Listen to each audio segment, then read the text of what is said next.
welcome back to the Snatch Chat podcast. You with me, Connor. This is episode 36 now. As always, we've got a nice mix. We're going to go through them. Hopefully you'll be able to take away a few gems that are actually going to help you in your training, lifestyle, mindset, and programming your own sort of program. So let's get straight into it. Question number 1. I've been lifting for a year and I still do not feel confident hitting the bottom position of the snatch. The bar is in the right place, but I hesitate on every single rep. What is actually going on and how do I stop it? So here, this just sounds more like a confidence issue, okay? That hesitation to drop underneath that bar seems to be a confidence thing. So for me, all I would look to do in your training is do aspects or accessory-based movements that are going to force you into the deepest possible positions that you're going to get into in the snatch. So, okay, the drop snatch is not necessarily going to sort of help you snatch more weight, but it does help you with that confidence of dropping with speed underneath that bar and finding that lockout position. It's definitely something to look at. Drop snatches, tall snatches are really, really good because you've got a really small range of motion. As soon as you flex that elbow, you're jumping hard into that deep squat. So start looking at tall snatches. I would probably look at drop snatches and tall snatches. Really get good at hitting that bottom position with speed. There's no sort of like controlling down. Keep it super, super light. Go even lighter than a 15 or a 20 kilo bar. Go to a training bar. Just keep it light and really work on hitting that bottom position. Then from there, just start to layer that movement up. Start to look at high hang snatches. Again, it's never about the weight. It's always about keeping it super, super light and building that confidence. Once that confidence comes from the high hangs, the hangs, and the full lifts, that's then when you can start to build the weight. But don't build the weight before you've built the confidence and the understanding of what you need to do to get straight into that bottom position. Question number 2. I work a physically demanding job. I'm on my feet 8 hours a day before I even go to the gym. Should I be training differently to someone who sits at a desk all day? So, your training needs to be tailored towards your lifestyle. So, this here, again, if you're going to do Olympic lifting, you're going to assume that there's going to be a lot of work that's going to go through the legs. Heavy squats, heavy snatches, heavy cleans. The legs are going to be required to do a lot. All you're going to have to try and do is manipulate what you do on those sessions and how long those sessions last. Okay? You probably don't want to do heavy snatches, heavy clean and jerks straight into back squats or heavy back squats all in one session. You might want to reduce your session down to say 45 minutes, but spread that across the week. So you're doing more sessions, but they're going to be shorter in intensity. That way then it's not going to be physically demanding or not as much or not as physically demanding on the body. If you go into a heavy session that requires you to do snatches, clean and jerks, back squats, even pulls, you'll probably find that you'll fatigue super, super quick and you won't get the benefit out of that session. Break it all up. Only do snatches on one day, clean and jerks on the next, back squats on the next, and rotate. Or look at doing no more than 2 heavy lifts per session. You've got to try and find what works best for you. Okay, and it's not something I can say, go and do this. You've got to try and work out what is best for you. And if you don't know what's best for you, work with a coach. They can actually point you in the right direction. But don't let anyone tell you that this is the only way to sort of do it. Everyone is totally different. Everyone is going to have a program that better suits them. And that's what you've got to try and find. Question number 3. My coach told me my hips rise when I front squat out of the bottom of my front squat. I've been trying to fix this for months and it keeps happening. What is actually causing it and what cue actually helps? You see this so much with front squats. And you know what? It's probably a really simple fix. When you do a back squat, you push straight up out of the hole. Okay, because the weight is on the back, the weight is in line with the center of mass. A front squat is different. And the front squat is the same as how you want to do the clean. So we're going to talk about the front squat and then make sure you're doing this in the clean. Because the weight is on your shoulders, it is in front of you. So if I push straight up, what you're going to find is those hips are going to shoot back, my chest is going to come forwards, and then I'm going to stand up out of that hole. I need to counteract the weight, that sheer load that is on the front of my shoulders. So rather than thinking pushing straight up, I'm going to think about sitting onto my heels and sort of pushing backwards, okay? Trying to lift my chest. That way then you'll probably find a more vertical line out the bottom of your front squat. That there is exactly what you want to do to get out of a clean. If you just try and stand straight up out of a clean, you'll end up having that slight tilt forwards and then stand, which is only going to increase the chances of missing that lift because you're losing it forwards. Sit back, chest up, almost try and think about falling backwards with that bar so it falls in line with the centre of mass and it will come up nice and straight out of that hole. Right, next question. I've been training on my own for 18 months using YouTube videos and Instagram tips. How do I actually know what I do not know? What am I probably missing that a coach would spot immediately? Man, I love that question. How do I know what I do not know? Exactly. That is the bloody issue. So I learned exactly the same. I probably spent 2 years plus scrolling through YouTube at the time. There was nothing really on Instagram. I'm talking when I was learning back in like 2016, 2017. Instagram was like literally just square images, no videos. So I used YouTube. And I only used YouTube to learn about the Olympic lifts. And you probably do the same. You are literally just going by what other people are doing and sort of recreating it and doing it's basically you're copying. But what you do not know is the actual things that are going wrong with your technique.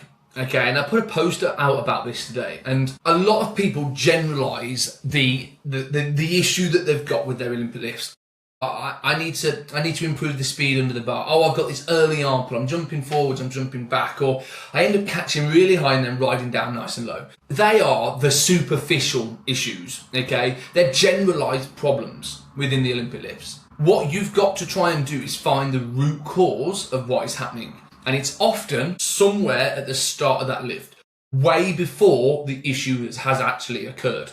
Now, a coach is going to be able to pinpoint that, show you, and start to program around it straight away, immediately, without you having to piss in the wind, finding the outcome that's going to move you sort of forwards. A coach has probably coached hundreds of different athletes through all of these problems 10 times over, okay? So they're going to help you pinpoint that 10 times faster than you ever will because you're watching YouTube videos. It's something that I literally regret. I should have just got a coach in straight away when I started learning the Olympic lifts and prevented myself from going, oh, I think this is the issue. I'm going to do this. This looks really, really cool. Yeah, I've got speed under the bar problems, so I can do loads of block snatches. But I don't really need to do block snatches. They were more of a preferred movement.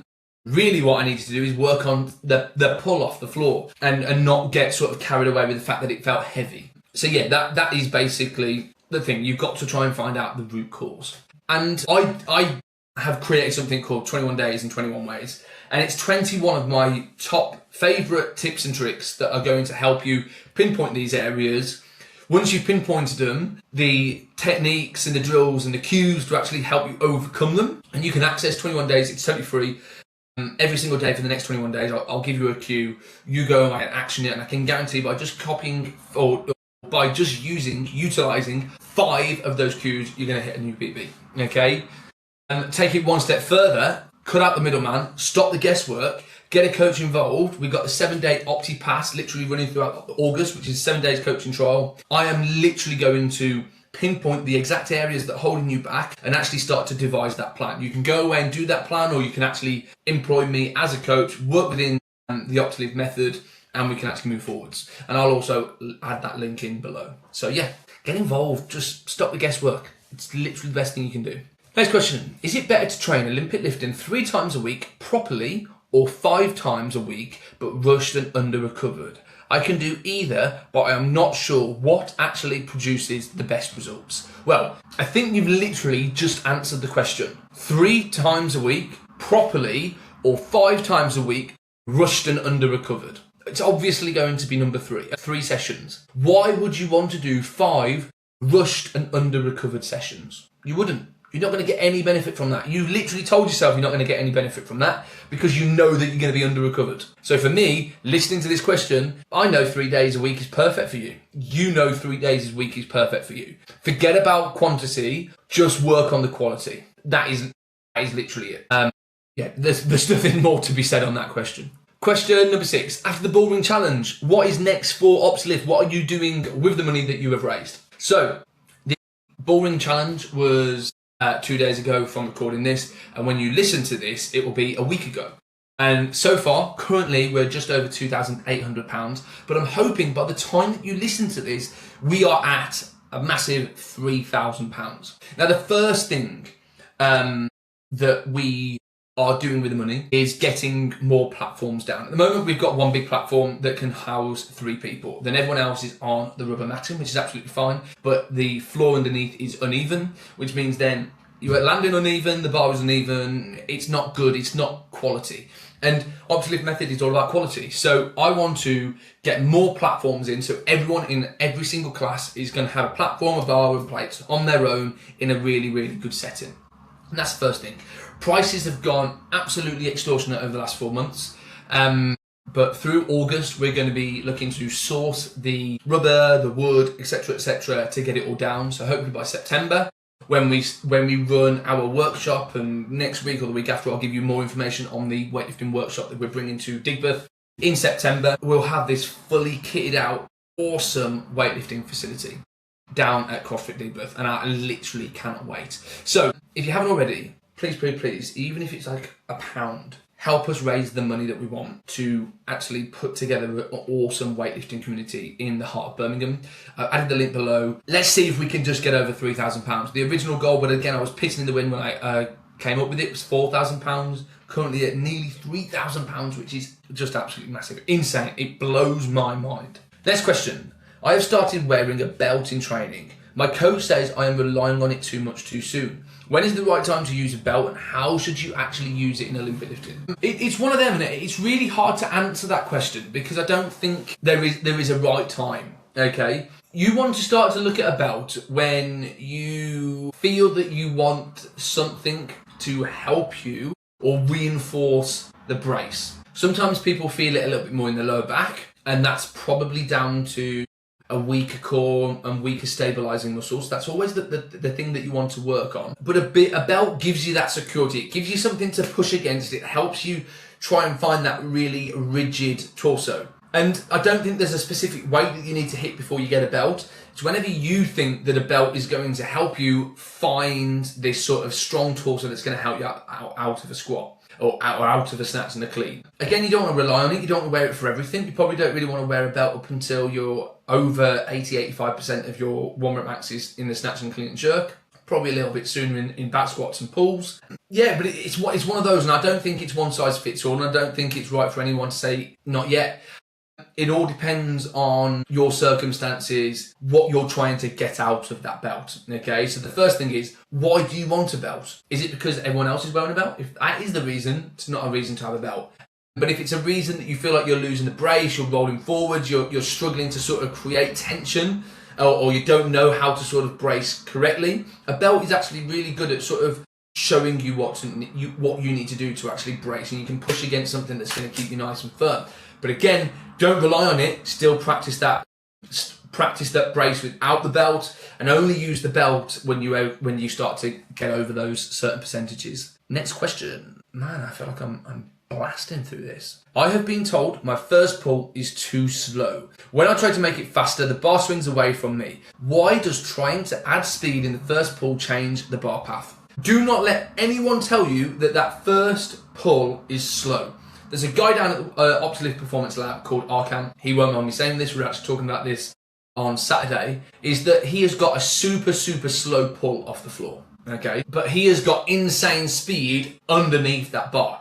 He pulls it super slow because that's his natural speed, and he maintains solid positions that he can then just execute this really fast, aggressive drop, and he nails it. I am not going to change that. He is going to be a slow puller. That's fine. There is no right or wrong. There's no one way to actually lift. All you're looking to try and do is make sure from that first pull that you can accelerate throughout that lift. If you're finding that first pull is pulling you out of position and you can't then regain position past the knee to actually start accelerating harder through the rest of the lift, you have probably got a pulling strength issue at that start. But no, keep it nice and slow, hold good positions. That is priority. Priority over speed. It's all about holding solid positions. Don't let anyone tell you different. Simples. Yeah, show your coach this. See what he says. Right, next question. My elbows are always low in my front rack position. I know it looks wrong, but getting them higher feels impossible. Is this a mobility problem or a habit problem? And how do you fix each one? So this almost sounds like a mobility problem. If you struggle to get those elbows high, even by just standing there, can you get those elbows up? If the answer is no, it's probably a mobility problem. So you need to look at thoracic and lat mobility. But probably the best place to start is, if you're not already, join the Oates Performance Lab, free school community. Link is in the bio, link is in the description. Bloody hell. I have released something called the Weightlifting Manual. Inside the Weightlifting Manual, you've got all the mobility tests that you need to do to actually pinpoint the problem. And then you've got a survey or an assessment that runs alongside the video with all the assessments. You're going to assess it, answer a few questions on that, and it will literally tell you the exact problem that you've got. From that exact problem that it tells you got, you go back into the Oates Performance Lab, go down into the directory of all the mobility faults, click on the one, and then you've got a list of exercises that you can literally implement into your workout. To say it's free, it's insane, because I have created this performance lab it's taken me out of the job, because it's literally doing everything for me. I have put this together so even if you're not ready for a coach, but you actually want to start to see progress, you can go into the Oates Performance Lab school community and look at things on technique, look at mobility, and actually start to put together or devise a proper program that is specific to you, or get to that stage when it's actually looking at fixing your problems. It's totally free, like literally. That question that you've asked me, is it a mobility problem or is it a habit problem? The mobility manual will solve it for you. Go and join that. That's literally the best thing you can do. Last question. What is the most common reason a technically solid lifter stops progressing? And what is the first thing you would change if you were working with them? So if someone has hit a plateau and they are seeing little to no improvements in their lifts, it's probably because we have not highlighted the biggest issue that we need to fix. The more a lifter carries on in the journey, the more intricate those issues are going to be. And that only means then your 12-week program is probably going to be more like a 20 to 30 week cycle.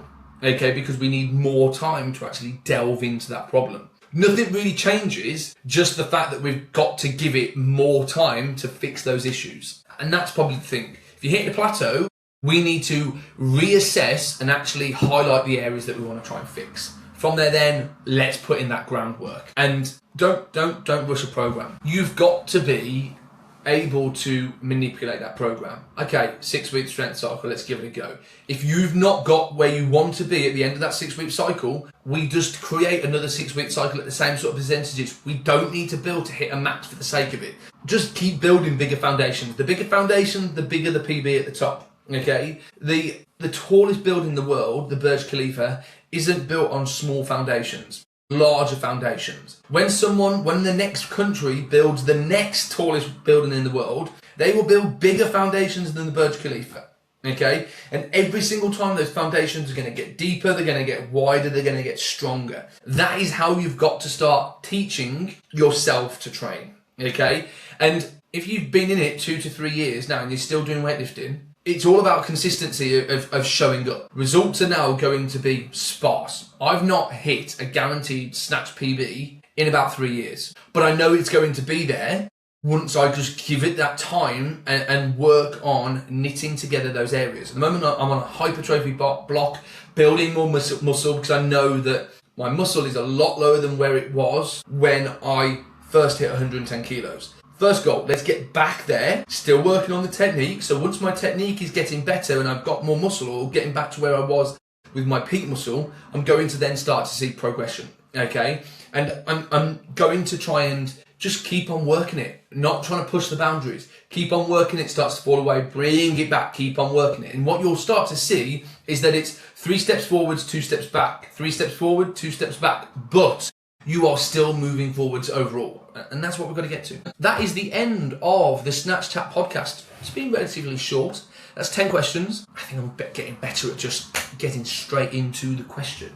But yeah, that is the end of episode 36. Hope you've enjoyed it. Hope you've managed to take away a few valuable key points that are actually going to help you become a better lifter and improve the way that you train. As I mentioned, the 21 in 21 is the top 21 tips. Add the link below if you want to bypass that and actually just start working with me as your coach for free for 7 days, so I can actually tell you the areas that you need to actually work on and actually put the program together for you.